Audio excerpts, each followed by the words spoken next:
गजा में इसराइली मज़ालिम जारी है। सहाफ़ियों समेत मज़ीद 50 फ़लस्तीनी शहीद हो गए। हमास ने भी जवाबी कार्रवाई में इसराइल पर रॉकेट दाग दिए हैं। अमेरिका ने यमन पर भी मुतअद्दिद फ़ज़ाई हमले किए हैं, जिसमें मुतअद्दिद अफराद शहीद हो गए हैं। ईरान ने अमेरिकी सदर ट्रंप की बराह रास्त मुज़ाकरात की पेशकश फिर मुस्तरद कर दी। इसराइली सदर का दौरा अमेरिका भी मरकज़ निगाह बन गया है। आप देख रहे हैं 92 न्यूज़ डिजिटल और मैं हूं आपके साथ किंजा बशीर। व्यूअर्स, गजा में इसराइली मज़ालिम थम नहीं सके।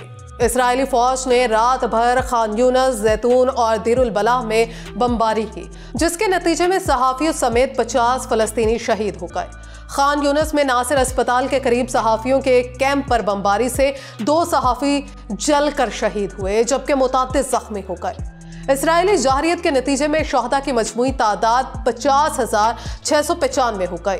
हमास ने इसराइली हमलों में बच्चों की शहादत की शदीद मज़म्मत करते हुए कहा कि गजा में बच्चों की अमवात इसराइली जंगी जराइम का वाज़ेह सबूत है। अमेरिका और इसराइल गजा में होने वाली नस्लकुशी के बराबर जिम्मेदार है। अरब ममालिक और आलमी बरादरी इसराइली जारियत रुकवाने में नाकाम है। गजा में जंगबंदी के लिए आलमी हड़ताल की कॉल पर अरब ममालिक में भी जंगबंदी के लिए हड़ताल की जाएगी। गजा पट्टी समेत मगरबी किनारे में लोग जंगबंदी के लिए एहतजाज करेंगे। इसराइली फौज की बर्बरियत के खिलाफ पाकिस्तान में भी फ़लस्तीनी अवाम से इजहार यकजहती किया जाएगा। दूसरी जानिब हमास के मुसल्ला विंग अल क़स्साम ब्रिगेड ने ऐलान किया है कि उसने अशदूद शहर पर रॉकेट हमला किया है। ग्रुप ने मजीद कहा कि यह हमला गजा की पट्टी में शहरियों को निशाना बनाने वाले इसराइली हमलों के जवाब में किया गया है। इसराइली फौज का कहना है कि गजा से तकरीबन 10 प्रोजेक्टाइल फायर किए गए। फौज ने कहा कि गजा की पट्टी से इसराइली इलाके में दाखिल होने वाले 10 मिसाइलों की निशानदही की गई है और इनमें से ज्यादातर को कामयाबी के साथ रोक लिया गया है। इसराइल ने मजीद कहा कि तफसीलात का फिलहाल जायजा लिया जा रहा है। इसराइली अखबार ने कहा है कि मुबैना तौर पर मिसाइलों के टुकड़े अस्कलान और गौन यादने में गिरे, जिससे गाड़ियों को नुकसान पहुंचा है और 3 अफराद जख्मी हुए। उधर अमेरिका की जानिब से यमन पर किए गए फजाई हमलों के नतीजे में 2 अफराद शहीद जबकि 9 जख्मी हो गए। अमेरिका के लड़ाका तैयारों ने यमन के शहर सादा पर हमले किए हैं, जिसके बायस जानी नुकसान हुआ है। हौज़ी अक्सरियती तंजीम अंसारुल्लाह के मुताबिक अमरीकी हमलों में 2 मंजिला रिहायशी इमारत को निशाना बनाया गया है। अरब मीडिया के मुताबिक अक़वाम मुत्तहिदा के रिलीफ एंड वर्क्स एजेंसी बराए फ़लस्तीनी पनाह हुसैन उनरवा का कहना है कि गजा से तकरीबन 19 मिलियन अफराद, जिनमें ख़वातीन और बच्चे भी शामिल हैं, को ज़बरदस्ती बेदखल किया गया है।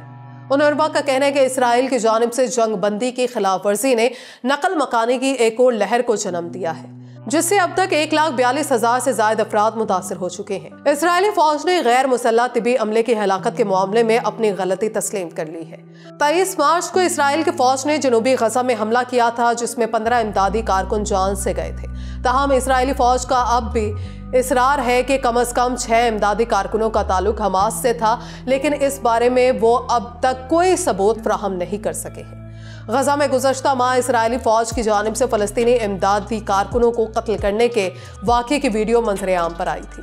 वीडियो इसराइली फायरिंग से शहीद होने वाले एक कारकुन के मोबाइल से बनाई गई है, जिसकी लाश और मोबाइल फ़ोन वाक़े के 1 हफ्ते बाद इज्तिमाई कबर से मिलने वाले 14 दिगर इमदादी कारकुनों के साथ मिला था। न्यूयॉर्क टाइम्स के मुताबिक ये वीडियो अक़वाम मुत्तहिदा के एक सीनियर एहलकार ने अपनी शनाख्त खुफिया रखने की दरख्वास्त के साथ दी है।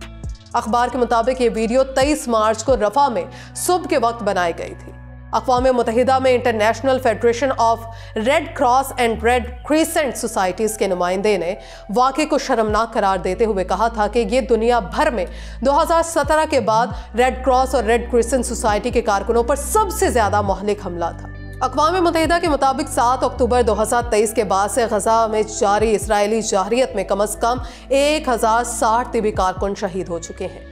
उधर ईरान ने अमरीकी सदर ट्रंप की बराह रास्त मुज़ाकरात की पेशकश को मुस्तरद कर दिया और कहा कि बिलवास्ता मुज़ाकरात जारी रखना चाहते हैं। तफसीलात के मुताबिक ईरान ने जौहरी मुआहिदे के हवाले से अमरीकी सदर डोनाल्ड ट्रंप की बराह रास्त मुज़ाकरात को ठुकरा दिया है। खबर एजेंसी ने बताया है कि एक सीनियर ईरानी ओहदेदार का कहना है कि ईरान ने अमेरिका के जौहरी मुआहिदे पर बराह रास्त मुज़ाकरात की पेशकश को एक बार फिर मुस्तरद कर दिया है। अलबत्ता ईरान अमेरिका के साथ ओमान के जरिए बिलवास्ता मुज़ाकरात जारी रखना चाहता है। ईरानी अहदेदार का कहना था कि बिलवास्ता मुज़ाकरात से हमें यह अंदाजा लगाने का मौका मिलेगा कि अमेरिका सियासी हल के लिए कितना संजीदा है। अगरचे ये रास्ता मुश्किल हो सकता है, लेकिन अगर अमेरिका इसकी हिमायत करे तो जल्द ही ये बातचीत शुरू हो सकती है। अमेरिकी सदर ट्रंप की जानिब से एटमी प्रोग्राम पर बराह रास्त मुज़ाकरात की पेशकश पर ईरानी सदर मसूद पेज़ेश्कियान ने रद्द-ए-अमल देते हुए कहा था कि ईरान बराबरी की बुनियाद पर बातचीत के लिए तैयार है। ईरानी सदर ने सवाल किया कि अगर अमेरिका मुज़ाकरात करना चाहता है तो धमकियों का क्या जवाब है। उन्होंने कहा कि एक तरफ धमकियां और दूसरी तरफ मुज़ाकरात की बात की जाती है। अमेरिका ईरान ही की नहीं, दुनिया भर की तस्लील कर रहा है। धमकियां आमेज रवैया मुज़ाकरात की पेशकश से मुतसादिम है। कुछ देर कबल ट्रंप ने सफारतकारी में नाकामी की सूरत में ईरान पर बमबारी की धमकी दी थी और बाद अज़ा ईरान को बराह रास्त मुज़ाकरात की तजवीज़ दी। डोनाल्ड ट्रंप ने ख्याल जाहिर करते हुए कहा था कि दोनों ममालिक के दरमियान बढ़ती हुई कशीदगी और धमकियों के बावजूद मुज़ाकरात पर राजी हो सकता है। इजरायली वज़ीर आज़म नेतन्याहू दौरा अमेरिका के लिए रवाना हो गए हैं और सदर ट्रंप से मुलाकात करेंगे। नेतन्याहू अपने दौरे में अहम मसाइल पर तबादला ख्याल भी करेंगे। नेतन्याहू दौरा अमेरिका के मौके पर सदर ट्रंप के साथ मुलाकात में टैरिफ और ईरान समेत मुतादिद मसाइल पर बातचीत करेंगे। दौरे के एजेंडे में तुर्की और इसराइल के ताल्लुकात, ईरान से खतरा, इसराइल के गजा पर जारी जंग, टैरिफ और बैनुल-अक़वामी फौजदारी अदालत के खिलाफ लड़ाई शामिल है। व्यूअर्स, आप इस तमाम तर सूरत हाल पर अपनी क्या राय रखते हैं? कमेंट सेक्शन में अपनी राय का इजहार जरूर कीजिएगा। अगले व्लॉग तक मुझे दीजिए इजाजत। अल्लाह ने के बाद।